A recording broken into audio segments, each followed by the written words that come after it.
All right, there it goes, guys.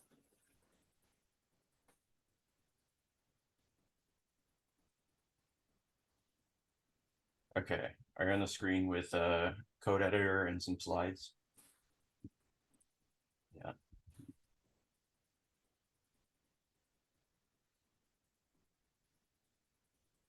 cool. Are we good to go? Can you guys see the a browser and then terminal? Yeah, we can see that fine. Okay. Okay, cool.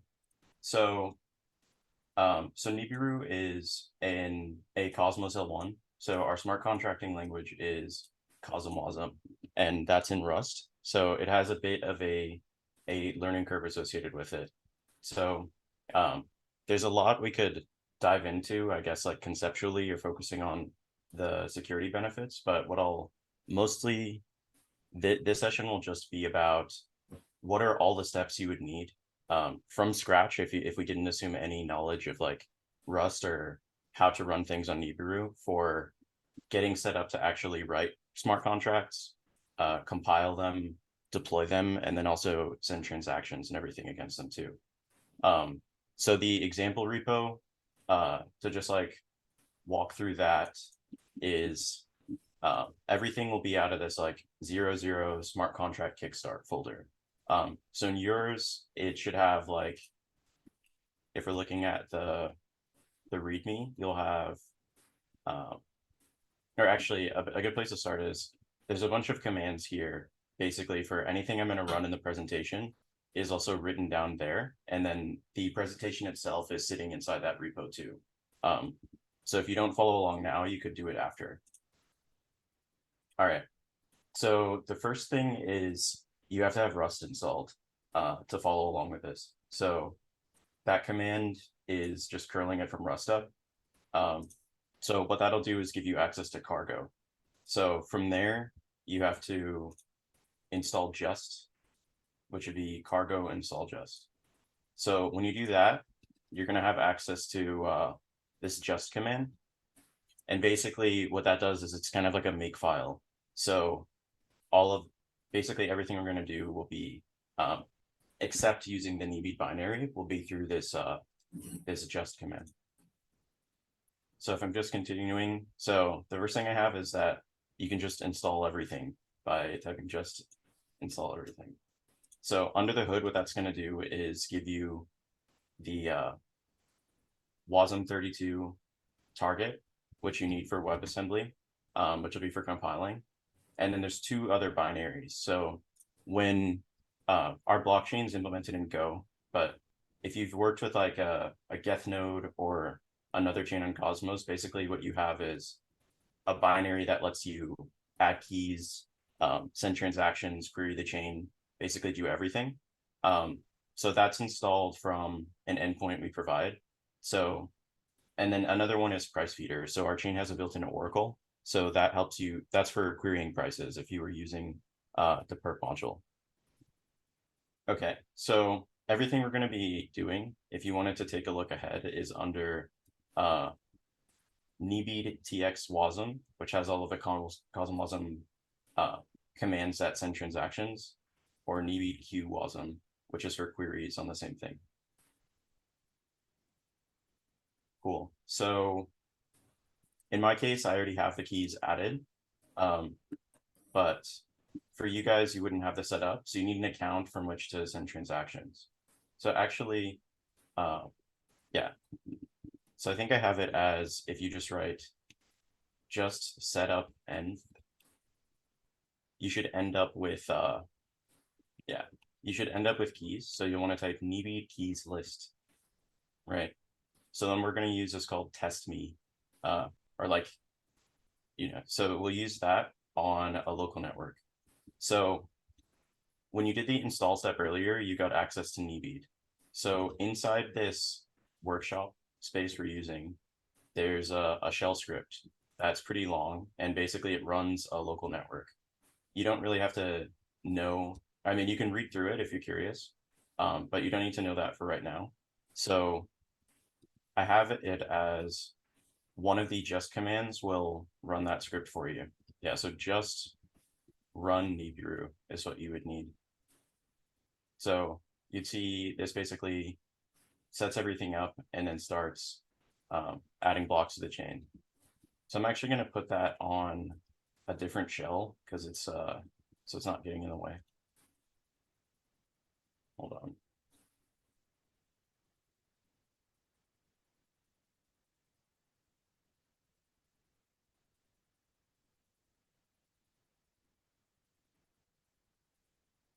Okay, so now that that's there, there's that account we were talking about before on Nibi keys is actually on that network already. So if I were to, so one thing you can do is query its balance to see. So the command for that is like NibiQ bank balances. So it has like a ton of Nibi, USDC, and NUSD on it. In our case, we just need Nibi for gas, but that's just to show you what that account is. So going to the next step.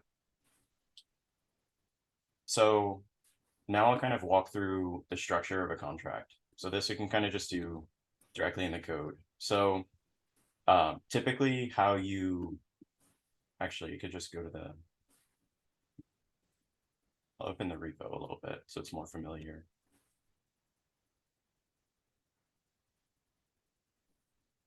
Okay, so kind of the standard way to structure a Cosmosm project is contracts are Rust crates.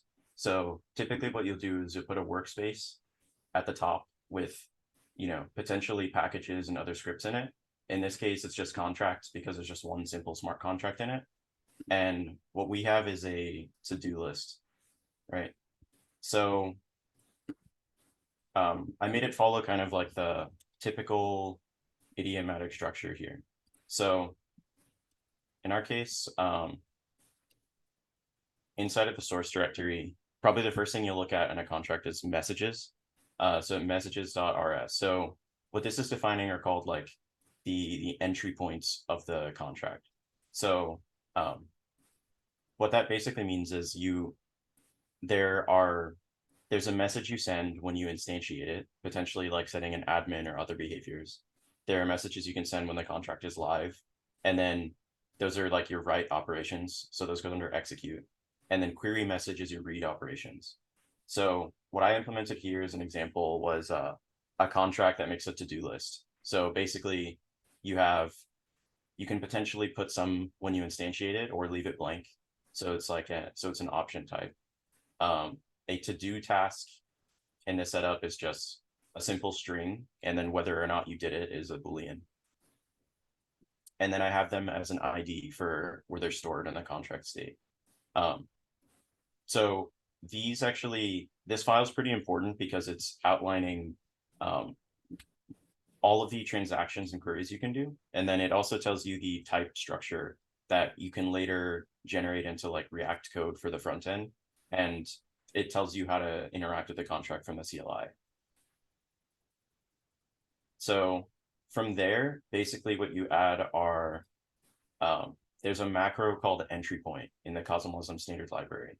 And so if you basically slap that on 3 functions that have the name instantiate, execute, and query, it will give you pretty strict compiler errors about what the types need to be.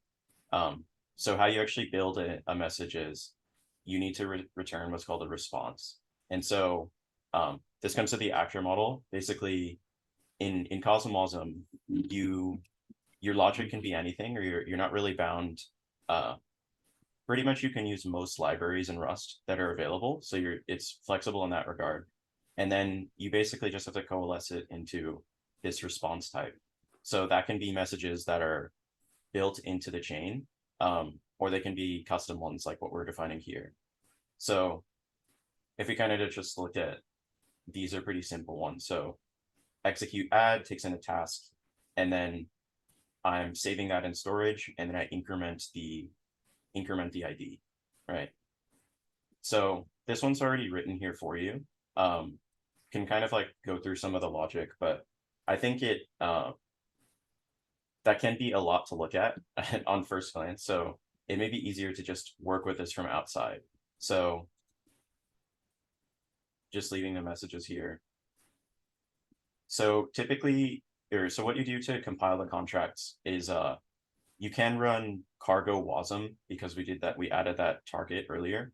But I also added a just command for called wasm all. So basically what that does is there are a few Docker containers that the CosmWasm team develops to optimize the bytecode you're going to spit out, basically make it more gas efficient and make the binary smaller.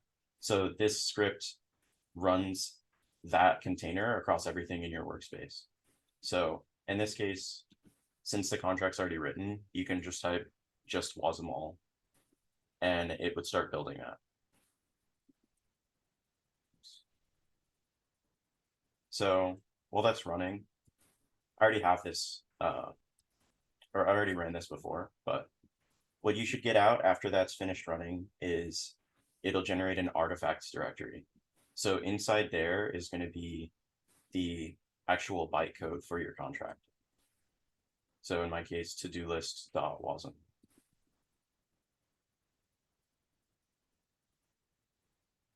Okay.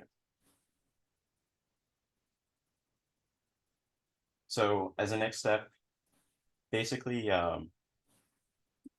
these commands I have here are for store, instantiate, and execute, correspond to those entry points that I had on the screen a moment ago. So I give myself some more room here.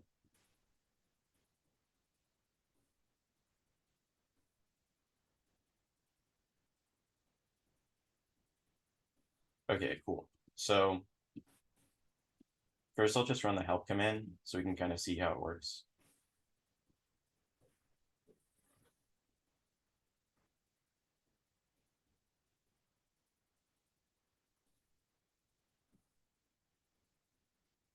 Okay, so there's a bunch of methods under here that, of course, there's like so there's one for deploying contracts, there's one for governance proposals, there's some for executing TXs or transactions, and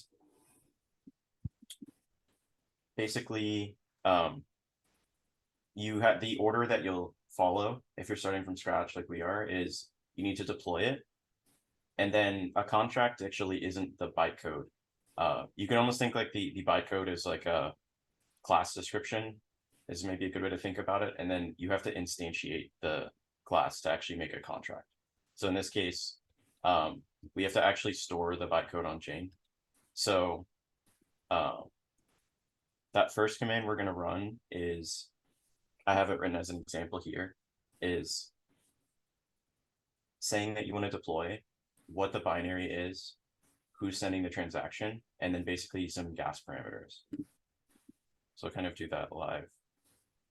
Oh, and then I think I made it that when you do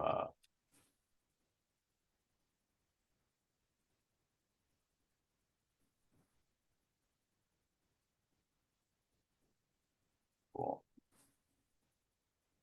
So I'll just put those, and then yeah.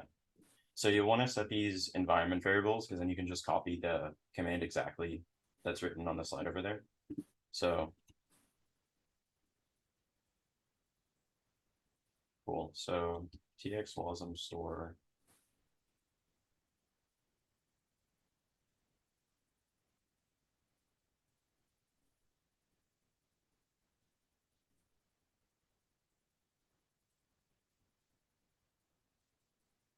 Oh, I wrote one NEB.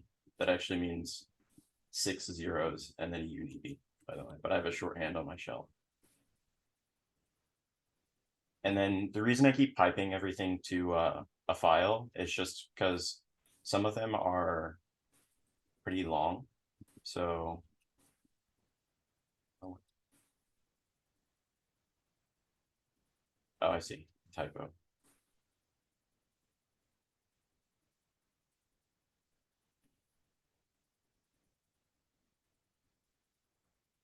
Oh, it's called validator for me. I think when you run the chain, it rewrites your keyring. Just as a note there.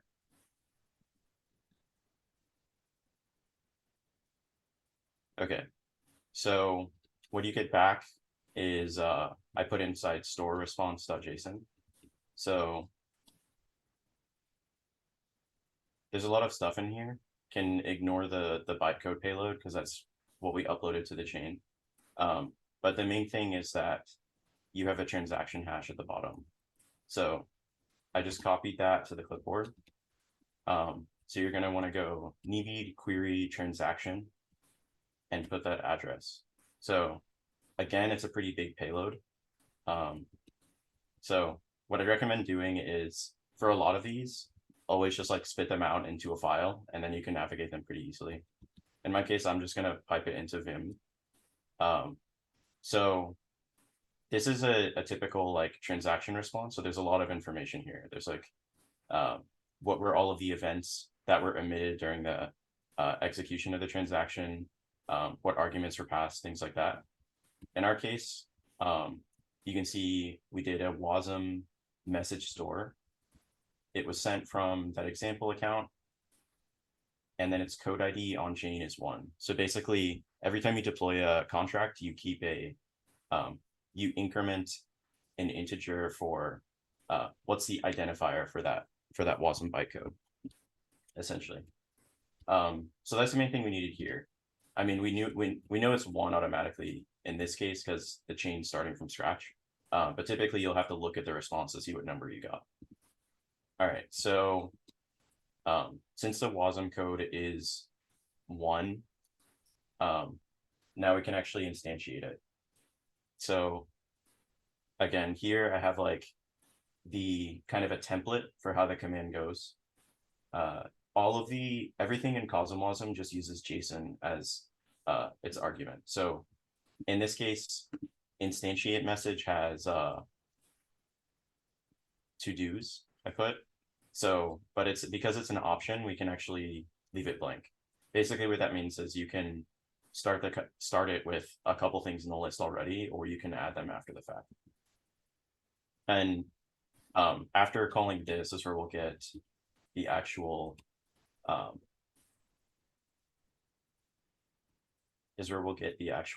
contract address. So I think I can just leave it like this for empty. Label doesn't really matter here. It's just you can query the metadata about the contract after the fact for block explorers and things. So you can add a lot of info here. I'm just going to leave all the defaults on. And then, yeah, save the output to a file.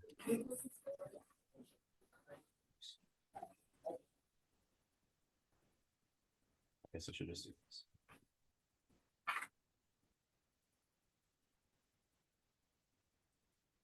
Okay. Cool. So this one was another transaction I just sent. A lot less verbose. So the main thing we need here is, well, one is you need to see if it's a success, which this one is, because it has code 0 and then it has a transaction hash. So similar to last time, just do NEU query transaction. And then I'll just save it to a file so we can go through it. Oops.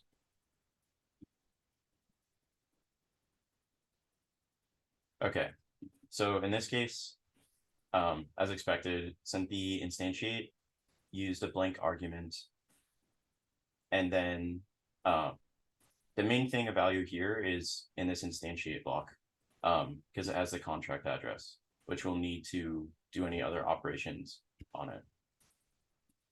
So I just copied that to the clipboard, but I'm also going to just set it as a variable so we can keep using it. All right.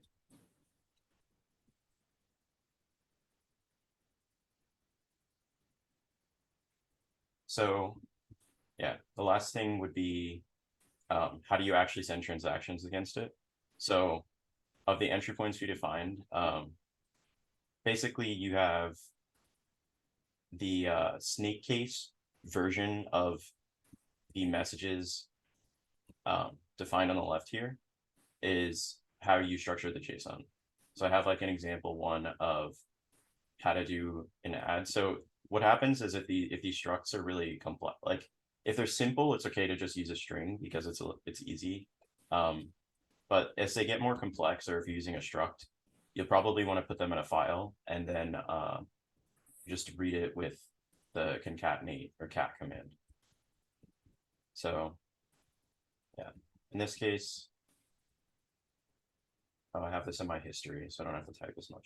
But yeah, so I put the command in a JSON file.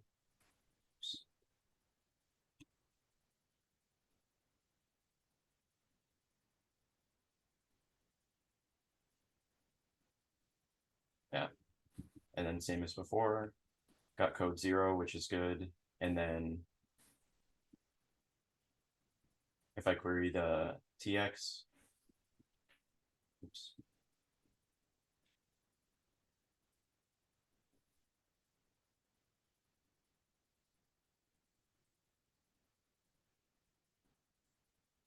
Oh, okay. So this one has an issue on it. Oh, okay, this is actually good. So notice so there's a couple of macros on top of it. So in this case, I left one off of execute to try to instruct something. So the reason you typically see them in snake case is if people have a lot of derived statements on top of them. One of those is this CW Serde. Serde is short for like serialize and deserialize. So if you leave that off, then it will just be exactly as written is the format it expects. So in this case, it probably wants me to put add actually capitalize, right?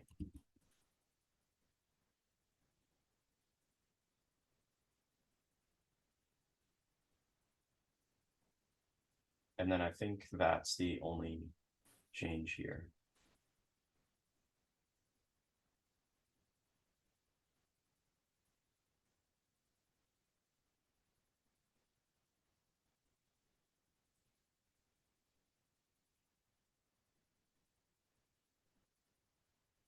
Okay, yeah, that one worked.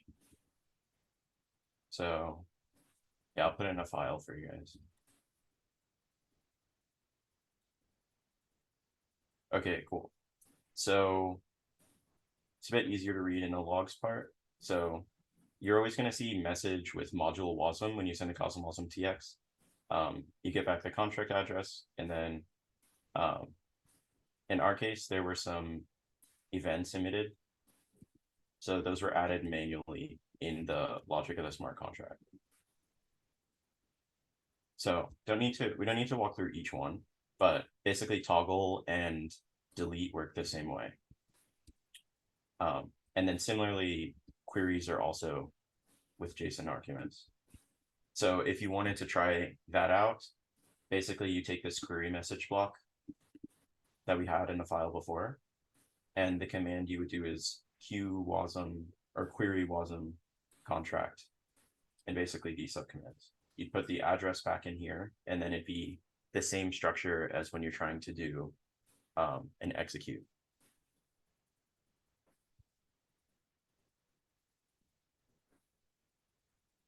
And then, cool. All right, so I'll stop here for questions.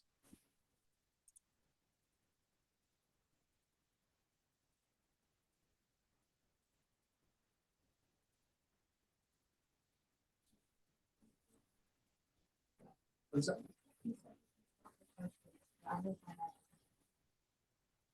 Any questions, guys? Anything? No, I have to go back. How do I have to? I have to read the GitHub myself to like really follow along. But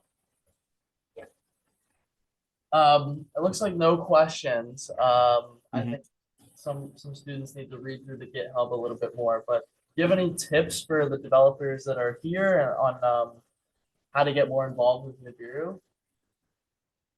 Yeah, so the one is that we have for actually a lot of colleges and things like that is even different projects in our ecosystem that seem to mesh well with what we're building. We wrote up requests for protocols or RFPs. So yeah, we can send those your way. Basically, those are things that if students wanted to try to build one of those that we kind of spec'd out in more detail, or potentially like apply for a grant or something. Another one is our just developer docs beyond this initial tutorial cover a lot of the concepts, because I mostly went through like a kickstart on just how do you get started from scratch today, but didn't go into like consensus, the benefits of like, you know, the tech stack, things like that. So that's just simply at like nebrew.fi/docs. But one thing I guess we could do, as you mentioned, is people wanted to look at the repo, is I could just walk through some of the structure, maybe for I think from that where would you be guys are. fantastic. That would be helpful for me as well. Cool. So what I figure will happen is we'll probably have other workshops. So starting to just make it that maybe we'll drop them all here so that it's easy to find.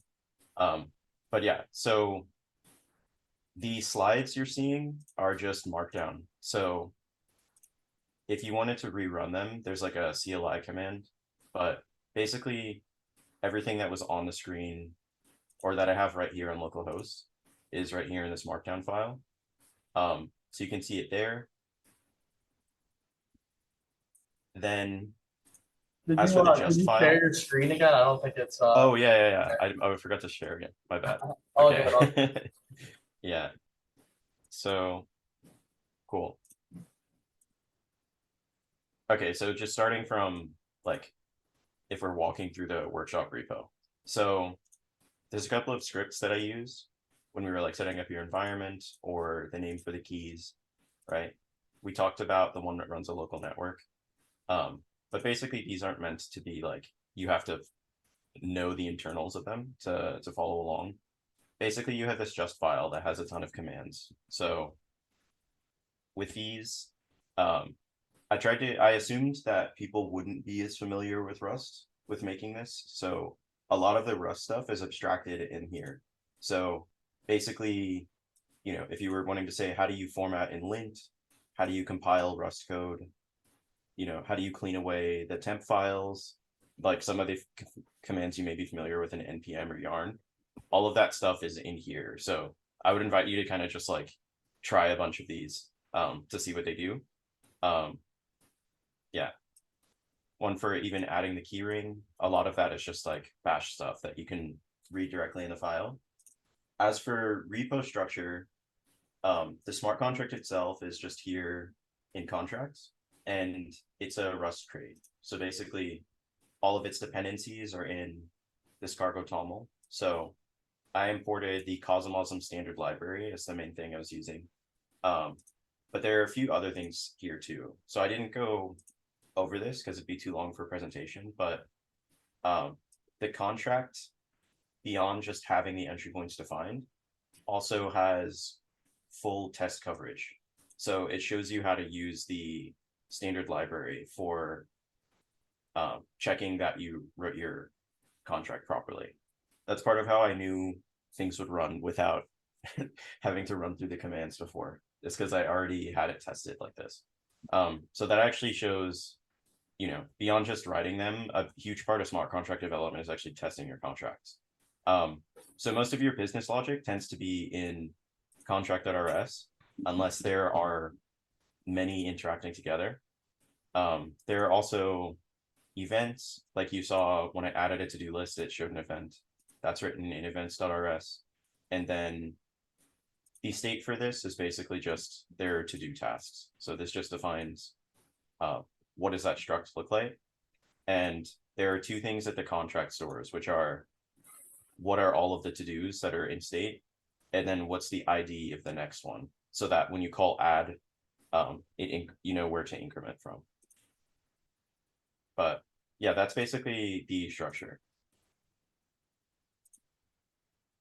And yeah, beyond that, it's basically just a regular Rust crate. Cool. Awesome.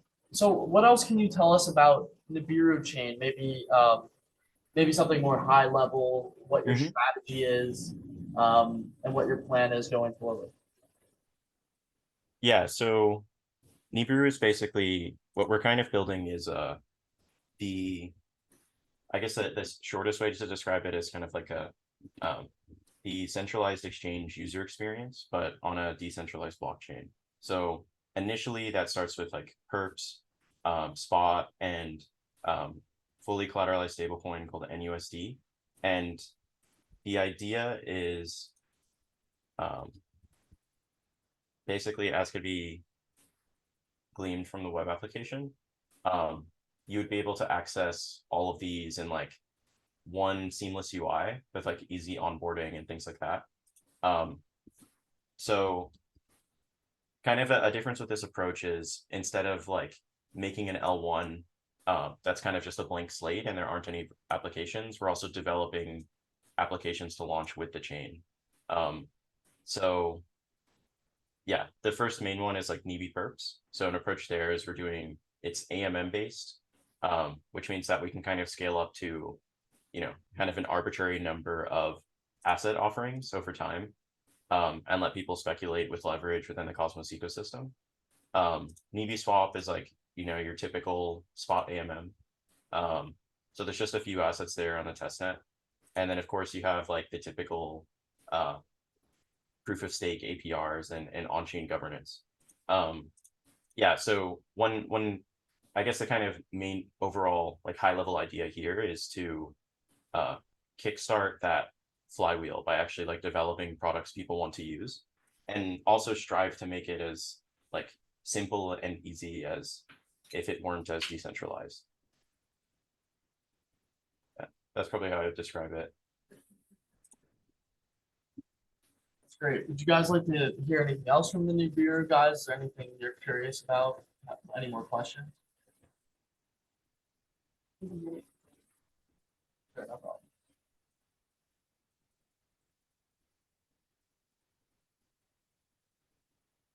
Okay, maybe that's the benefit of using the smart contract or anything else. So the question we have is, what is the benefit of using Nibiru for smart contracts as opposed to a different layer one, for example? Yeah, so that really centers on like WebAssembly and Cosmosm. So there's a few things. I'll say one for Nibiru is like when you face this problem of a lot of the value generated by protocols on ETH, um, let's say in terms of like gas expenditure, it doesn't actually accrue any value back to that DApp. So for example, like all the ETH you spend on Uniswap doesn't you know, convert to any income for the Uniswap team. So on Nibiru, actually half of the gas paid for your contracts will go to the contract developer rather than just straight toward the network.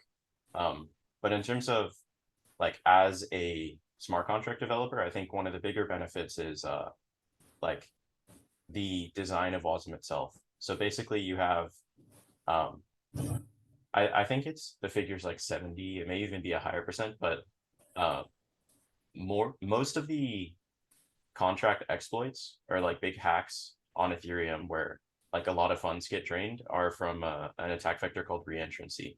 So reentrancy is actually designed out of WASM, basically because of this fact that you have isolated state and sequential message execution at the actor model means that, okay, that your trade-off is, yeah, maybe it's not as easy to write a hello world, but it's a lot easier probably to write something safe that you're going to put in for production. So I guess that, so a lot of it would be like the like security benefits having to do with, Rust and WebAssembly itself. And then the other would be the fact that because it was made later, they designed out a lot of the things you have to be careful with on the EVM side. So those are usually the selling points I hear for Cosmos in particular.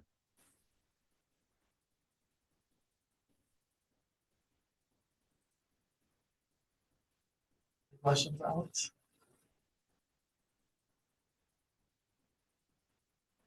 Oh, I guess one other benefit that's kind of goes with that is because you're using a regular high level language rather than inventing a new one specifically for blockchain, you get to benefit from all of the tooling and advancements of like, the Rust team and then also the WebAssembly team. So as they continue to make the VM better, you kind of get that stuff for free. So I think, what are you guys looking for from developers? Like, what are areas on the view that you see a lot of potential in that would be potentially an area of interest for developers to start building? Yeah, for sure. Let me pull up that document I mentioned before. One sec.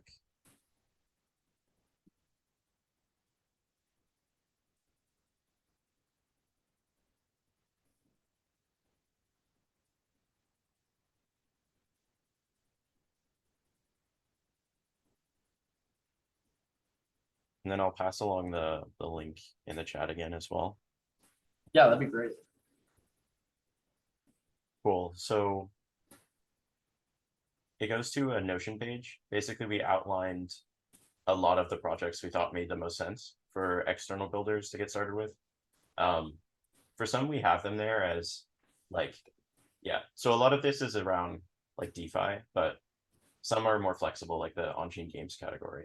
So for example, we added like trading with leverage via perps, spot, and have it plans for a lot of improvements for those. But if someone wanted to make like simple lending and borrowing, or one of the variations to enable like flash loans or fixed rate loans, that would be pretty huge. Synthetics are also something we didn't work on in particular, but they obviously, as we see from like Quanta or Synthetics Protocol v2, that can add a lot of utility. Yeah, payments apps. So something even like making a Gnosis interface for like the Cosmos ecosystem, because if we could use it, then actually, 30 to 40 other chains could as well. So there's a ton of inspiration you can grab from this page, I would imagine. So each one of these has like a high level description for the most part. But some of them also have like, outlining what the actual MVP could look like as well. And then of course, like, if you guys wanted to pick up or like work on one of these projects with the like your blockchain group, then you have the mentorship from our engineers as well too, so we can help you kind of like spec it out. That's really helpful. That's a great place to go for developers to get some ideas and find some places to create some value. What other resources do you guys provide that devs can take advantage of? Yeah, so there's a Python SDK, there's a Golang SDK, there's one in TypeScript. So a lot of the stuff you saw me doing from the CLI, you can actually do from high-level languages. Usually the most common thing I see on chains is to use the JavaScript library. So in our case, yeah, similar thing here. So Nebi.js works like, it's kind of like the Web3 JS for our chain. So a lot of the contract calls you saw like painstakingly typed to the terminal, you can just write as simple JavaScript blocks that you can reuse. Yeah, and so there are tutorials with each of those client SDKs. Yeah, but a lot of the resources basically stem from here. So if you're on docs, there's more description on how contracts actually work, or like the benefits, like as the one student asked about. We also go into describing like how does the state machine work on the chain without going too much into talking like, insane depth on Merkle trees or whatever. And then, so there's a lot of resources on our doc site basically. And when we add tutorials, we upload them here too. Great. Does have any other questions, other things that we can learn? Like, can you ask them where they can send those resources? Because like, Yeah, so I have one member looking for all of these resources, but if you guys just share the links with me, which I'm pretty sure you already have, then I'll get those out to the members attending now. Got it.